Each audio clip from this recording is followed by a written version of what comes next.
The Protestant Reformation, beginning in 1517, was a pivotal moment in history.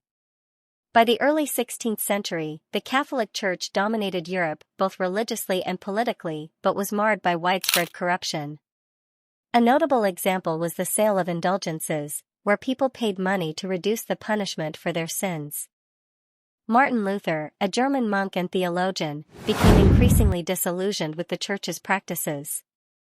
Born in 1483, Luther initially dedicated himself to the Church but grew critical of its corruption. On October 31, 1517, Luther took a bold step by nailing his 95 Theses to the door of the Wittenberg Castle Church. These theses condemned the Church's corrupt practices and called for a return to true Christian values. The recent invention of the printing press allowed Luther's ideas to spread rapidly, reaching a wide audience after being translated from Latin to German. The Church reacted strongly against Luther.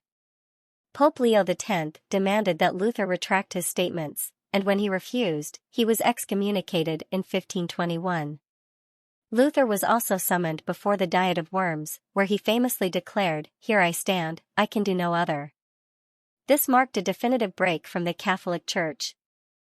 Luther's actions ignited a broader movement. Across Europe, many began to question the Church's authority and call for reform, leading to the formation of various Protestant denominations like Lutheranism and Calvinism.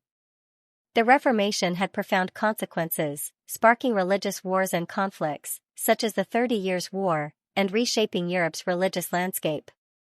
The Reformation also altered political power structures, with kings and states exploiting the weakening of the Church to consolidate their own power.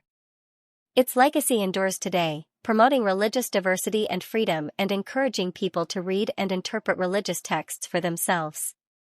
The Protestant Reformation was not merely a religious upheaval, but a catalyst that reshaped Europe and influenced the course of history.